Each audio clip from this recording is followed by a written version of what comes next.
नमस्कार दोस्तों, एक बार फिर से आप सभी का टू द पॉइंट चैनल में स्वागत है।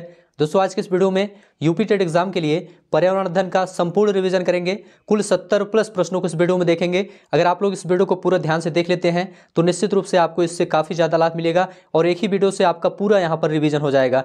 आप लोग इस वीडियो को ध्यान से देखिए, सभी प्रश्न यहाँ आपके लिए इंपॉर्टेंट हैं। एक एक प्रश्न आप लोग अच्छे से देखिए और प्रत्येक प्रश्न का उत्तर आप लोग कमेंट में जरूर बताइए। तो चलिए शुरू करते हैं। पहला प्रश्न है दोस्तों, डचिंगम राष्ट्रीय उद्यान कहाँ है? आपको बताना है हिमाचल प्रदेश, जम्मू एवं कश्मीर, तमिलनाडु में, सिक्किम में। यहाँ पर दोस्तों आपका सही जवाब क्या है? ध्यान रखिएगा दोस्तों, डचिंगम राष्ट्रीय उद्यान आपका ये जम्मू और कश्मीर में है। इसको ध्यान रखिएगा। जम्मू कश्मीर के दोस्तों ये श्रीनगर जिले में है और इसकी स्थापना की बात करें दोस्तों तो 1981 में इसकी स्थापना हुई थी। ठीक है, चलिए अगला प्रश्न देखेंगे। चिपको आंदोलन के प्रणेता हैं? ऑप्शन है किरण बेदी, सुंदरलाल बहुगुणा, मेधा पाटेकर, इनमें से कोई नहीं। यहाँ पर आपका सही जवाब क्या है? देखिए दोस्तों, चिपको आंदोलन के प्रणेता हैं सुंदरलाल बहुगुणा। यहाँ पर आपका बी ऑप्शन सही है। अगर आपसे पूछा जाए चिपको आंदोलन की शुरुआत कब हुई थी तो आपका जवाब होगा 1973 में। ठीक है, और क्यों किया गया था? वृक्ष काटने के विरोध में किया गया था। और कहाँ से शुरू हुआ था? उत्तराखंड में शुरू हुआ था। चलिए अगला प्रश्न देखेंगे। प्रोजेक्ट टाइगर कब लागू हुआ? ऑप्शन है 2011, 1970, 1973, 2007। तो ध्यान रखिएगा दोस्तों, 1 अप्रैल 1973 को प्रोजेक्ट टाइगर की शुरुआत की गई थी। कहां से की गई थी? जिम कॉर्बेट नेशनल पार्क से की गई थी, जो कि उत्तराखंड राज्य में है। अगला प्रश्न है, समुद्र का कितना प्रतिशत जल पीने योग्य है? ऑप्शन है 97.2%, 2.1%, 0.65% या 0.0%। तो ध्यान रखिएगा दोस्तों, समुद्र के जल की मात्रा का 0.65% ही जल पीने योग्य है। क्यों? क्योंकि दोस्तों जल की जो अधिकांश मात्रा है वह समुद्र के क्षारकता के कारण पीने योग्य नहीं है। अगला प्रश्न है, BOD5 क्या है? देखिए दोस्तों, BOD5 का फुल फॉर्म होता है biochemical oxygen demand in 5 days. दोस्तों यह एक मापन है जिससे जल या वायु में ऑक्सीजन की मात्रा को मापा जाता है। चलिए अगला प्रश्न देखेंगे। हरित गृह प्रभाव के द्वारा पृथ्वी पर कौन सा रेडिएशन होता है? UV radiation, gamma radiation, x radiation या इंफ्रारेड किरण? देखिए दोस्तों, हरित गृह प्रभाव के द्वारा पृथ्वी पर अवरक्त किरणों की वृद्धि हो जाती है। यहाँ पर आपका डी ऑप्शन सही है। इंफ्रारेड का मतलब होता है अवरक्त किरण। चलिए अगला प्रश्न देखेंगे।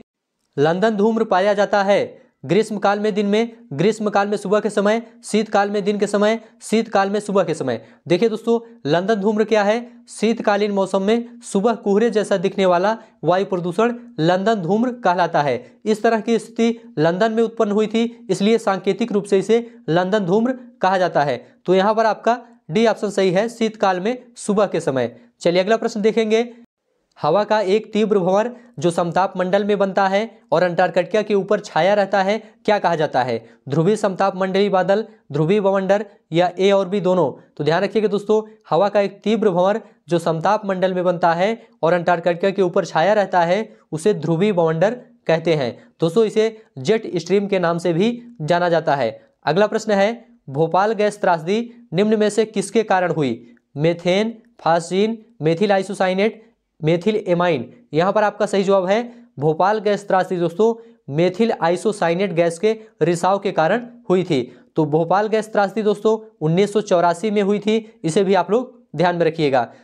श्वेत फेफड़ा कैंसर होता है एस्बेस्टस से, पेपर से, टेक्सटाइल से, सिलिका से? यहाँ पर आपका सही जवाब है दोस्तों टेक्सटाइल से होता है। टेक्सटाइल कंपनियों में दोस्तों काम करने वाले जो मजदूर होते हैं उनके फेफड़ों में रुई के छोटे छोटे कण सांस के द्वारा जमा हो जाते हैं, जिसे दोस्तों श्वेत फेफड़ा कैंसर कहते हैं। अगला प्रश्न देखेंगे।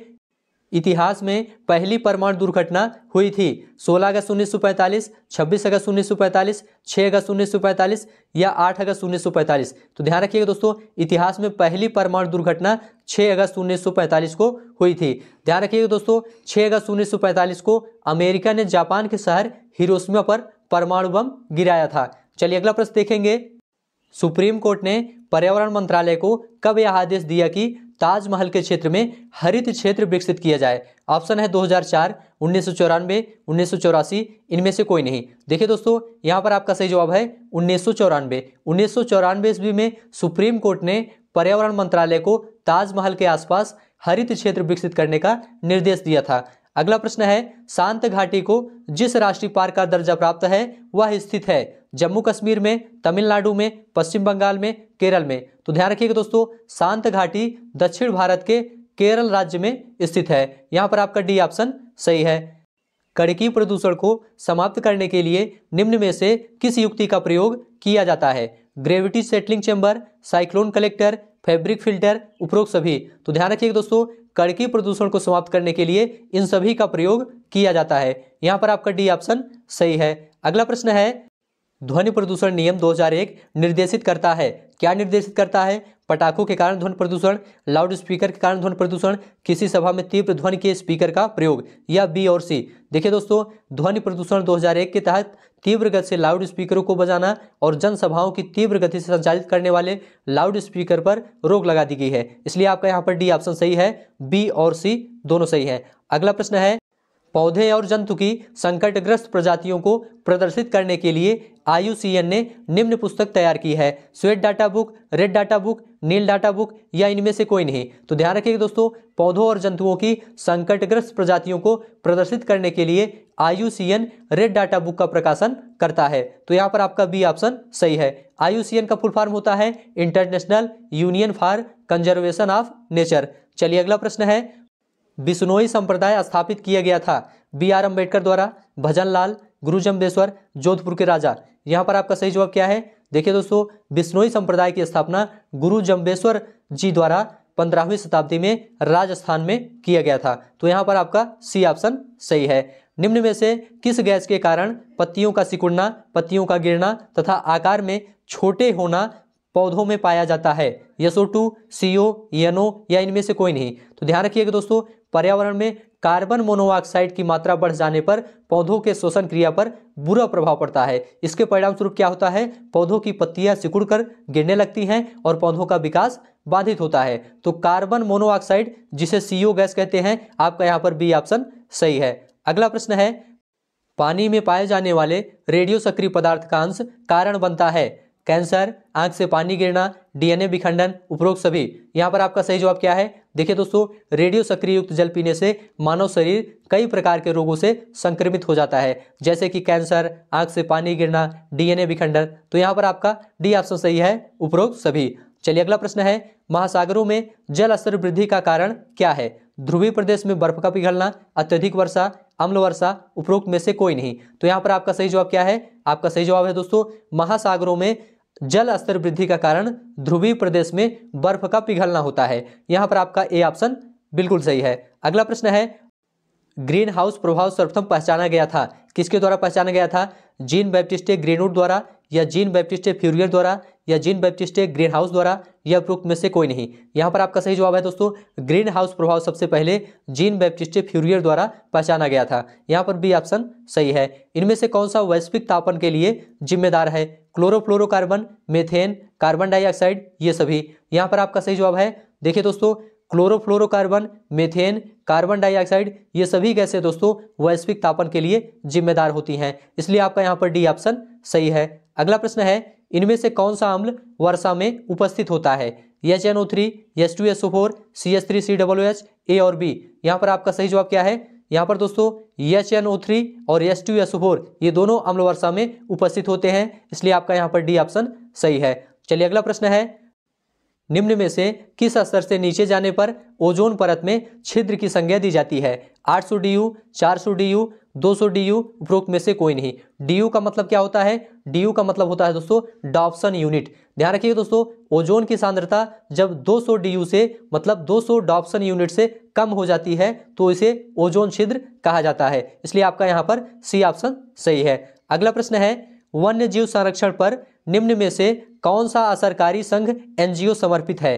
WWF फॉर नेचर भारत, भारतीय वन्य जीव बोर्ड, राष्ट्रीय वन्य जीवन क्रिया योजना, या उपरोक्त सभी। यहाँ पर आपका सही जवाब क्या है? देखिए दोस्तों, WWF जिसे world wild fund of nature कहा जाता है, ये जो है भारत में विश्व स्तर पर NGOs के रूप में पर्यावरण संरक्षण के लिए काम करती है। तो यहाँ पर आपका WWF फॉर नेचर बिल्कुल सही है। चलिए अगला प्रश्न है, निम्न में से कौन सा अनुच्छेद सार्वभौमिक मानवाधिकार सुनिश्चित करता है? अनुच्छेद 10, अनुच्छेद 15, अनुच्छेद 20, अनुच्छेद 25। ध्यान रखिएगा दोस्तों, अनुच्छेद 15 जो है यह सभी भारतीयों के सार्वभौमिक मानवाधिकारों की, जैसे कि धर्म हो गया, मूल वंश, जाति, लिंग, ठीक है, और जन्म स्थान, इन सभी में विभेद किए बिना, ठीक है, समान समानता का अवसर प्रदान करता है, इसलिए आपका यहाँ पर बी ऑप्शन सही है। 10% नियम दिया गया किसके द्वारा? लिंडमान द्वारा, गोल्डमान द्वारा, बाइकमान द्वारा, उपरोक्त में से कोई नहीं। यहाँ पर आपका सही जवाब है दोस्तों 10% नियम लिंडमान द्वारा दिया गया था। कब दिया गया था? 1942 में। दोस्तों यह नियम ऊर्जा उपभोग से संबंधित है, इसे भी आप लोग ध्यान रखिएगा। EIA अमेरिका में स्थापित किया गया। EIA का फुल फॉर्म होता है इन्वायरमेंटल इम्पैक्ट असेसमेंट। यह जो है अमेरिका में कब स्थापित किया गया था आपको यह बताना है। 1967 में, 1969 में, 1971 में, 1973 में। तो दोस्तों ध्यान रखिएगा 1969 में स्थापित किया गया था। यहाँ पर आपका बी ऑप्शन सही है। किस राष्ट्रीय उद्यान को पूर्व में हेली राष्ट्रीय उद्यान कहा जाता था? जिम कॉर्बेट राष्ट्रीय उद्यान, राजाजी राष्ट्रीय उद्यान, दुधवा राष्ट्रीय उद्यान, उपरोक्त में से कोई नहीं। तो दोस्तों ध्यान रखिएगा जिम कॉर्बेट राष्ट्रीय उद्यान को पहले हेली राष्ट्रीय उद्यान कहा जाता था। इसकी स्थापना दोस्तों 1935 में हुई थी, आप लोग यह भी ध्यान रखिएगा, और यह वर्तमान में उत्तराखंड राज्य में स्थित है। क्वाशरकोर नामक रोग की कमी से होता है। किसकी कमी से होता है आपको बताना है? Carbohydrate, protein, vitamin, iodine. ध्यान रखिएगा दोस्तों क्वाशरकोर नामक रोग प्रोटीन की कमी के कारण होता है। बी ऑप्शन आपका यहाँ पर सही है। रिएक्टर पैमाने से की तीव्रता नापी जाती है। किसकी तीव्रता नापी जाती है? ज्वालामुखी, भूकंप, सुनामी, चक्रवात। यहाँ पर आपका सही जवाब क्या है? रिएक्टर पैमाने से दोस्तों भूकंप की तीव्रता मापी जाती है। यहाँ पर आपका बी ऑप्शन सही है। वन्य प्राणी सप्ताह प्रतिवर्ष मनाया जाता है। नवंबर के प्रथम सप्ताह में, अगस्त के प्रथम सप्ताह में, अक्टूबर के प्रथम सप्ताह में, या जुलाई के प्रथम सप्ताह में। यहाँ पर आपका सही जवाब है दोस्तों अक्टूबर के प्रथम सप्ताह में। सी ऑप्शन आपका यहाँ पर सही है। 1 से लेकर के 7 अक्टूबर को दोस्तों प्रत्येक वर्ष विश्व भर में वन्य जीव सप्ताह मनाया जाता है। अगला प्रश्न है प्रकाश संश्लेषण की क्रिया में हरे पौधों द्वारा बाहर निकलने वाली गैस है? कार्बन डाइऑक्साइड, नाइट्रोजन, ऑक्सीजन, उपरोक्त में से कोई नहीं। ध्यान रखिएगा दोस्तों प्रकाश संश्लेषण की क्रिया सूर्य के प्रकाश में होती है, ठीक है, और इस क्रिया के तहत दोस्तों पौधे जो होते हैं अपना भोजन बनाते हैं और साथ में कार्बन डाइऑक्साइड ग्रहण करते हैं और ऑक्सीजन प्रदान करते हैं। तो यहाँ पर हमारा सी ऑप्शन सही है। चावल को पॉलिश करने पर कौन सा विटामिन नष्ट हो जाता है? एस्कॉर्बिक अम्ल, कैल्सीफेरॉल, थायरॉक्सिन, थायमिन। देखिए दोस्तों चावल को पॉलिश करने पर चावल में से विटामिन B1 नष्ट हो जाता है। विटामिन B1 का रासायनिक नाम क्या होता है? थायमिन होता है। इसको ध्यान रखिएगा, इसकी कमी से दोस्तों बेरी नामक रोग हो जाता है। अगला प्रश्न है लौंग एवं केसर पौधे के किस भाग से प्राप्त होते हैं? जड़, तना, फूल, फल। यहाँ पर आपका सही जवाब क्या है? लौंग और केसर पौधे के दोस्तों फूल से प्राप्त होते हैं, इसलिए आपका यहाँ पर सी ऑप्शन बिल्कुल सही है। तो केसर का उत्पादन दोस्तों भारत के किस राज्य में होता है? जम्मू कश्मीर राज्य में होता है। और लौंग का उत्पादन कहाँ होता है? केरल राज्य में किया जाता है। यहाँ पर दोस्तों आपका सी ऑप्शन सही है। निम्न में से कौन सा उत्तराखंड का राज्य प्रतीक नहीं है? मोनाल, बुरांश, बाघ, कस्तूरी मृग। यहाँ पर आपका सही जवाब क्या है? देखिए दोस्तों बाघ जो है ये उत्तराखंड का राज्य प्रतीक नहीं है। यहाँ पर सी ऑप्शन सही है। उत्तराखंड के राज्य प्रतीक कौन कौन है? राजकीय पक्षी दोस्तों मोनाल होता है, इसको ध्यान रखिएगा। और बुरांश क्या है? बुरांश दोस्तों ये राजकीय वृक्ष है उत्तराखंड का। और कस्तूरी मृग की बात करते हैं तो यह राजकीय पशु है उत्तराखंड का। तो यहाँ पर दोस्तों आपका सी ऑप्शन सही है। हमारे पर्यावरण को बचाने के लिए 3 प्रकार के आर हैं। इनका मतलब क्या होता है? इनका मतलब होता है दोस्तों कम उपयोग, पुनः चक्रण और पुनः उपयोग। कम उपयोग का मतलब क्या होता है? रिड्यूस। एक आर का मतलब होता है दोस्तों, एक आर का मतलब होता है रिड्यूस। दूसरे आर का मतलब क्या होता है? रीयूज, मतलब पुनः उपयोग। और तीसरे आर का मतलब क्या होता है? रिसाइकिल, मतलब पुनः चक्रण। चलिए अगला प्रश्न है ऊर्जा का अप्रदूषकीय स्रोत है? क्या है? नाभिकीय ऊर्जा, सौर ऊर्जा, पेट्रोल, डीजल। ध्यान रखिएगा दोस्तों ऊर्जा का अप्रदूषकीय स्रोत सौर ऊर्जा होता है। बी ऑप्शन आपका सही है। सूर्य की किरणों से दोस्तों किसी प्रकार का प्रदूषण नहीं होता है और सौर ऊर्जा एक प्रकार की गैर परंपरागत और नवीकरणीय ऊर्जा का स्रोत होता है। चलिए अगला प्रश्न है पृथ्वी का उष्मायन का अर्थ है? ऑप्शन है ग्रीन हाउस गैसों द्वारा पृथ्वी के तापमान में वृद्धि, समुद्र में ज्वार भाटा आना, घने जंगलों से वायुमंडल में गैस उत्सर्जन, पवन ऊर्जा के कारण पृथ्वी के ताप में वृद्धि होना। तो पृथ्वी का उष्मायन का अर्थ क्या होता है? पृथ्वी के उष्मायन का अर्थ होता है दोस्तों पृथ्वी के तापमान में वृद्धि होना। तो यहाँ पर ये ऑप्शन आपका सही है, ग्रीन हाउस गैसों द्वारा पृथ्वी के तापमान में वृद्धि। अगला प्रश्न है कार्बन डेटिंग विधि प्रयुक्त की जाती है? स्थान ज्ञात करने में, वस्तु की आयु ज्ञात करने में, लिपि को पहचानने में, वस्तु की पहचान करने में। तो ध्यान रखिएगा दोस्तों, कार्बन डेटिंग विधि का प्रयोग वस्तु की आयु ज्ञात करने में किया जाता है। ठीक है, जो जीव जंतु होते हैं या पेड़ पौधे होते हैं उनके अवशेषों के आधार पर उनके जीवन काल का निर्धारण किया जाता है कार्बन डेटिंग विधि द्वारा। अगला प्रश्न है, अम्लीय वर्षा से ऐतिहासिक इमारतों तथा मूर्तियों का संक्षारित होना कहलाता है dry deposition, stone leprosy, aerosol, इनमें से कोई नहीं। यहां पर आपका सही जवाब क्या है? देखिए दोस्तों, अम्लीय वर्षा के प्रभाव से ऐतिहासिक इमारतों और मूर्तियों के क्षरण को स्टोन लेप्रोसी कहा जाता है। यहां पर आपका बी ऑप्शन सही है। तो अम्ल वर्षा के लिए कौन सी गैस उत्तरदायी है दोस्तों? SO2 गैस उत्तरदायी है, इसको ध्यान रखिएगा। सल्फर डाइऑक्साइड गैस उत्तरदायी है। वर्तमान में दोस्तों स्टोन लेप्रोसी का शिकार क्या है? आगरा का ताजमहल है। अगला प्रश्न है, स्पर्श गंगा अभियान का मुख्य उद्देश्य है, क्या है? स्वास्थ्य सुरक्षा, गंगा की स्वच्छता, नदियों को जोड़ना, मंदिरों का जीर्णोद्धार। यहां पर आपका सही जवाब क्या है? देखिए दोस्तों, उत्तराखंड में गंगा को स्वच्छ बनाए रखने के लिए स्पर्श गंगा अभियान की शुरुआत की गई है। तो यहां पर आपका सही जवाब क्या है? आपका सही जवाब है दोस्तों गंगा की स्वच्छता।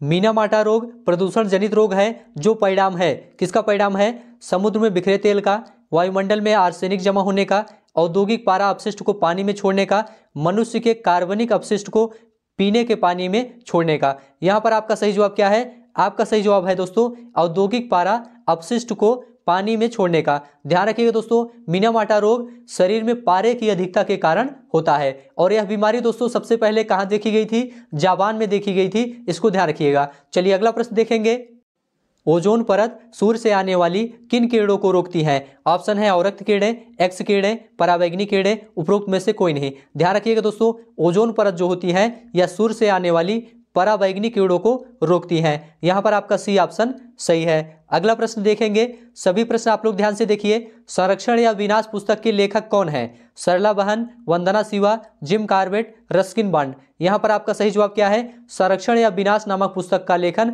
दोस्तों सरला बहन के द्वारा किया गया था। यहां पर आपका ए ऑप्शन सही है। यह पुस्तक दोस्तों पर्यावरण के संरक्षण से संबंधित है। अगला प्रश्न है, क्षेत्रफल के आधार पर भारत का सबसे बड़ा राज्य कौन सा है? उत्तर प्रदेश, राजस्थान, महाराष्ट्र, मध्य प्रदेश। यहां पर आपका सही जवाब क्या है? क्षेत्रफल के आधार पर भारत का सबसे बड़ा राज्य दोस्तों राजस्थान राज्य है, इसको ध्यान रखिएगा। ठीक है, यहां पर आपका बी ऑप्शन बिल्कुल सही है। अगला प्रश्न है, 11 जुलाई को मनाया जाता है विश्व स्वास्थ्य दिवस, विश्व जनसंख्या दिवस, अंतर्राष्ट्रीय महिला दिवस, विश्व जल दिवस। यहां पर आपका सही जवाब क्या है? 11 जुलाई को दोस्तों प्रतिवर्ष विश्व भर में विश्व जनसंख्या दिवस के रूप में मनाया जाता है। तो यहां पर आपका बी ऑप्शन सही है, विश्व जनसंख्या दिवस। अगला प्रश्न है, सन 1992 में पर्यावरण सुरक्षा से संबंधित प्रथम पृथ्वी सम्मेलन किस शहर में हुआ? कोपेनहेगन, रियो डी जेनेरो या वाशिंगटन या स्टॉकहोम। यहां पर आपका सही जवाब क्या है? 1992 ईस्वी में दोस्तों पर्यावरण सुरक्षा से संबंधित प्रथम पृथ्वी सम्मेलन रियो डी जेनेरिया में हुआ था। यह कहाँ है दोस्तों? यह ब्राजील में है, इसको ध्यान रखिएगा। यहां पर आपका बी ऑप्शन सही है। भूमिगत जल स्तर को उसके प्राकृतिक स्तर पर पुनः लाने के लिए निम्न में से कौन सा उपाय सर्वथा उचित है? पारंपरिक फसलों को उगाया जाना, धान और गन्ने के उगाने का क्षेत्रफल बढ़ाया जाना, पाताल तोड़ कुओं का अधिक निर्माण किया जाना, औद्योगिकरण को बढ़ावा दिया जाना। यहां पर आपका सही जवाब क्या है? आपका सही जवाब है दोस्तों पाताल तोड़ कुओं का अधिक निर्माण किया जाना। पाताल तोड़ कुएं के निर्माण से दोस्तों जल स्तर नीचे नहीं गिरता है और भूमिगत जल को पुनः उसके प्राकृतिक स्तर तक लाया जा सकता है। सी ऑप्शन आपका यहाँ पर सही है। यदि एक मेढक एक टिड्डे को खाता है तो ऊर्जा का स्थानांतरण होगा, उत्पादक से अपघटक को होगा या उत्पादक से प्राथमिक उपभोक्ता को या प्राथमिक उपभोक्ता से द्वितीयक उपभोक्ता को या द्वितीयक उपभोक्ता को प्राथमिक उपभोक्ता को। तो यहाँ पर आपका सही जवाब क्या है? आपका सही जवाब है दोस्तों मेढक द्वारा टिड्डे को खाने पर खाद्य श्रृंखला में दोस्तों ऊर्जा का जो स्थानांतरण होता है वह होता है प्राथमिक उपभोक्ता से द्वितीयक उपभोक्ता की तरफ। क्या होता है? प्राथमिक उपभोक्ता से द्वितीयक उपभोक्ता की तरफ। यहां पर आपका सी ऑप्शन सही है। निम्नलिखित को सुमेलित कीजिए। यहां पर रोग दिया गया है, घरेलू उपचार दिया गया है, इन दोनों का मिलान करना है। कटे और घाव का मिलान किससे करेंगे? हल्दी के चूर्ण से करेंगे। सामान्य ज्वर का मिलान किससे करेंगे? मेथी के बीजों की चाय से करेंगे। आंख की सूजन का मिलान दोस्तों ताजे धनिये के बीजों से करेंगे। दांत का दर्द के लिए दोस्तों हींग के चूर्ण से इसका मिलान करेंगे। 2 3 1 4 यहाँ पर आपका डी ऑप्शन बिल्कुल सही है। अगला प्रश्न है, निम्न में से पृथ्वी पर कौन सा पारिस्थितिक तंत्र सबसे बड़ा है? ऑप्शन है रेगिस्तान, समुद्र, वन और कृषि भूमि। यहाँ पर आपका सही जवाब क्या है? पृथ्वी पर सबसे बड़ा पारिस्थितिक तंत्र दोस्तों समुद्र है, इसको ध्यान रखिएगा। यहाँ पर आपका बी ऑप्शन सही है। अगला प्रश्न है, पर्यावरण एवं वन मंत्रालय भारत सरकार द्वारा पर्यावरण के क्षेत्र में दिया जाने वाला पुरस्कार है? पर्यावरण मित्र, पर्यावरण श्री, तरु मित्र या वृक्ष मित्र। यहाँ पर आपका सही जवाब क्या है? यहाँ पर दोस्तों आपका सही जवाब है डी ऑप्शन, वृक्ष मित्र होता है। ठीक है, चलिए अगला प्रश्न देखेंगे। सभी प्रश्न ध्यान से देखिए। निम्नलिखित में से कौन सा युग्म सुमेलित नहीं है? यहाँ पर आप देखिए, जेट्रोफा, बायोडीजल या सही सुमेलित है दोस्तों? रिंगाल, इमारती लकड़ी या गलत है दोस्तों? रिंगाल इमारती लकड़ी नहीं होता है। ठीक है, रिंगाल दोस्तों बांस के जैसे एक झाड़ी है जो पर्वतीय क्षेत्रों में पाया जाता है। ठीक है, यह इमारती लकड़ी नहीं है। बांज, चारा सही है, चीड़, लीसा यह भी सही है। तो यहाँ पर आपका बी ऑप्शन सही है। अगला प्रश्न देखेंगे, निम्न में से कौन सा युग्म पौधों को जंतुओं से अलग करता है? श्वसन तथा प्रजनन, माइटोकॉन्ड्रिया तथा सेंट्रोसोम, क्लोरोफिल तथा रसधानी, केंद्रक तथा कोशिका कला। यहाँ पर आपका सही जवाब क्या है? देखिए दोस्तों, क्लोरोफिल तथा रसधानी जो होता है यह पौधों में पाया जाता है, यह जंतुओं में नहीं पाया जाता है, यह जंतु कोशिका में नहीं पाया जाता है, इसलिए आपका यहाँ पर सी ऑप्शन सही है। चलिए अगला प्रश्न देखेंगे। कक्षा 4 की एक शिक्षिका ने अपने विद्यार्थियों से कहा, कुछ वयोवृद्ध लोगों से यह पूछिए कि जब वे जवान थे तो क्या उन्होंने कुछ ऐसे पौधे देखे थे जो आजकल नहीं दिखाई पड़ते हैं। उपर्युक्त प्रश्न के पूछे जाने पर निम्नलिखित में से किस कौशल के आकलन की संभावना नहीं है? आपको यह बताना है। प्रयोग, चर्चा, प्रश्न पूछना, अभिव्यक्ति। दोस्तों ध्यान दीजिएगा, जब विद्यार्थी किसी वयोवृद्ध व्यक्ति से ऐसे पौधे के बारे में पूछेंगे जो आजकल नहीं दिखाई पड़ते हैं, तो ऐसे प्रश्न पूछे जाने पर दोस्तों विद्यार्थी के चर्चा, अभिव्यक्ति और प्रश्न पूछने के कौशलों के आकलन की संभावना रहती है। ठीक है, चर्चा, अभिव्यक्ति और प्रश्न पूछने की संभावना रहती है, लेकिन प्रयोग कौशल का आकलन नहीं किया जा सकता है। ठीक है, तो यहां पर आपका ए ऑप्शन सही हो जाएगा। चलिए अगला प्रश्न देखेंगे।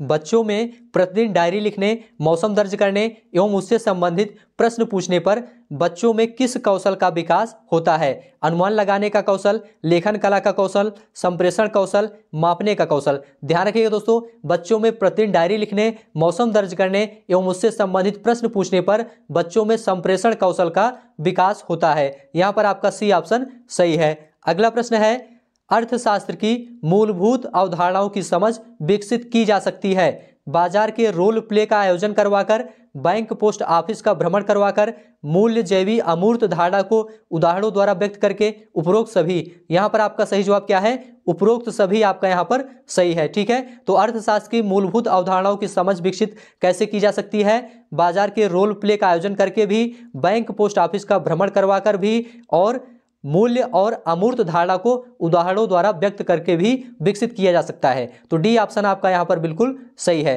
अगला प्रश्न है, पर्यावरण के अंतर्गत आते हैं, क्या आते हैं? पेड़ पौधे, जीव जंतु, रिश्ते नाते, संस्कृति, मकान, सड़कें, पूजा स्थल, उपरोक्त सभी। तो ध्यान रखिएगा दोस्तों, पर्यावरण का अर्थ क्या होता है? चारों तरफ का वह परिवेश जिससे हम घिरे हुए हैं। इसके अंतर्गत पेड़ पौधे, जीव जंतु, रिश्ते नाते सभी आते हैं। तो यहाँ पर आपका डी ऑप्शन सही हो जाएगा, उपरोक्त सभी। चलिए अगला प्रश्न है, शारदा एक्ट का संबंध निम्न में से किससे है? ऑप्शन है बाल विवाह, दहेज प्रथा, बाल श्रम, अनिवार्य शिक्षा। यहाँ पर आपका सही जवाब क्या है? शारदा एक्ट का संबंध दोस्तों बाल विवाह से है। इसको ध्यान रखिएगा, ऑप्शन ए यहाँ पर आपका सही है। बच्चे को समाजीकरण का पहला पाठ कहाँ से प्राप्त होता है? आपको बताना है। परिवार से, विद्यालय से, सांस्कृतिक केंद्र से, धार्मिक केंद्र से। यहाँ पर आपका सही जवाब है, बच्चे को समाजीकरण का पहला पाठ परिवार से प्राप्त होता है। ठीक है, ए ऑप्शन आपका यहाँ पर सही है। अगला प्रश्न है, प्रोटीन का सर्वोत्कृष्ट स्रोत क्या है? ऑप्शन है दूध, मांस, सोयाबीन, अंडा। यहाँ पर आपका सही जवाब क्या है? प्रोटीन का सबसे अच्छा स्रोत दोस्तों सोयाबीन होता है। इसको ध्यान रखिएगा, सोयाबीन में दोस्तों 43% प्रोटीन पाया जाता है। अगला प्रश्न है, ऊर्जा का पिरामिड होता है सीधा, उल्टा, अनियमित, इनमें से कोई नहीं। यहाँ पर आपका सही जवाब क्या है? ऊर्जा का पिरामिड कैसे होता है? ऊर्जा का पिरामिड दोस्तों सीधा होता है। इसको ध्यान रखिएगा, यहाँ पर आपका ए ऑप्शन सही है। प्रकृति में ऑक्सीजन का प्रमुख स्रोत है। ऑप्शन है समुद्री जल, वर्षा जल, पर्यावरण, हरे पौधे। यहां पर आपका सही जवाब है दोस्तों, प्रकृति में ऑक्सीजन का प्रमुख स्रोत हरे पेड़ पौधे होते हैं। हरे पेड़ पौधे दोस्तों प्रकाश संश्लेषण की क्रिया करते हैं और इससे ऑक्सीजन का उत्सर्जन होता है। अगला प्रश्न है, छात्रों के लिए सीखने के प्रमुख संसाधन हैं। विभिन्न क्रियाओं हेतु सामग्री संकलन, ग्रंथालय, सर्वे एवं प्रोजेक्ट निर्माण, उपरोक्त सभी। यहां पर आपका सही जवाब क्या है? देखिए दोस्तों, छात्रों को सीखने में अनेक संसाधनों का महत्वपूर्ण योगदान होता है, जैसे कि अधिगम सामग्री, साथ में ग्रंथालय, प्रोजेक्ट निर्माण, ये सभी होते हैं। यहां पर आपका डी ऑप्शन सही है। अगला प्रश्न देखेंगे। सभी प्रश्न दोस्तों आप लोग ध्यान से देखते चलिए। दोस्तों वीडियो अगर अच्छा लग रहा है तो हमारे चैनल को अभी सब्सक्राइब करिए और वीडियो को शेयर जरूर करिए। धूम्रपान से होने वाला प्रमुख रोग है। ऑप्शन है तपेदिक, कैंसर, अल्सर, अनिद्रा। यहां पर आपका सही जवाब क्या है? धूम्रपान से दोस्तों मुख्यतः फेफड़े और मुख का कैंसर होता है, इसलिए आपका यहां पर बी ऑप्शन सही है। वायुमंडल में नाइट्रोजन गैस की प्रतिशत मात्रा होती है, तो ध्यान रखिएगा दोस्तों, वायुमंडल में सबसे ज्यादा नाइट्रोजन गैस पाई जाती है और कितनी मात्रा होती है? 78.09% होती है, इसे ध्यान रखिएगा। और ऑक्सीजन की बात करें दोस्तों तो ऑक्सीजन की मात्रा 21% होती है। अगला प्रश्न है, विटामिन ए की कमी से होने वाला रोग है। रिकेट्स, रतौंधी, स्कर्बी, क्वाशरकोर। यहां पर आपका सही जवाब है दोस्तों, विटामिन ए की कमी से रतौंधी नामक रोग होता है। यहां पर आपका बी ऑप्शन सही है। विश्रामावस्था में स्वस्थ व्यक्ति की हृदय की प्रति मिनट धड़कन होती है, कितनी होती है? 72, 70, 75, 80। ध्यान रखिएगा दोस्तों, विश्रामावस्था में स्वस्थ व्यक्ति की हृदय की प्रति मिनट धड़कन 72 होती है। यहां पर आपका ए ऑप्शन सही है। प्राकृतिक एवं सामाजिक सांस्कृतिक पर्यावरण के बीच अंतःक्रिया का उदाहरण है, क्या है? वनों की कटाई, शिकार, निर्माण कार्य, उपरोक्त सभी। तो यहां पर आपका सही जवाब क्या है? आपका सही जवाब है दोस्तों, प्राकृतिक एवं सामाजिक सांस्कृतिक पर्यावरण के बीच अंतःक्रिया का उदाहरण वनों की कटाई, शिकार, निर्माण कार्य, ये सभी होते हैं। यहां पर आपका डी ऑप्शन सही है। इस प्रकार से दोस्तों आज का वीडियो यहां पर समाप्त होता है। ये सभी प्रश्न आपके यूपी टेट एग्जाम के लिए इंपॉर्टेंट हैं। इस प्रकार के प्रश्न आपको यूपी टेट एग्जाम में जरूर देखने को मिलेगा। वीडियो कैसा लगा दोस्तों आप लोग जरूर बताइए। अच्छा लगा है तो हमारे चैनल को सब्सक्राइब करिए। अभी के लिए बस इतना ही। अब हम आपको नेक्स्ट वीडियो में मिलेंगे किसी नए टॉपिक के साथ। तब तक के लिए आप सभी का बहुत बहुत धन्यवाद।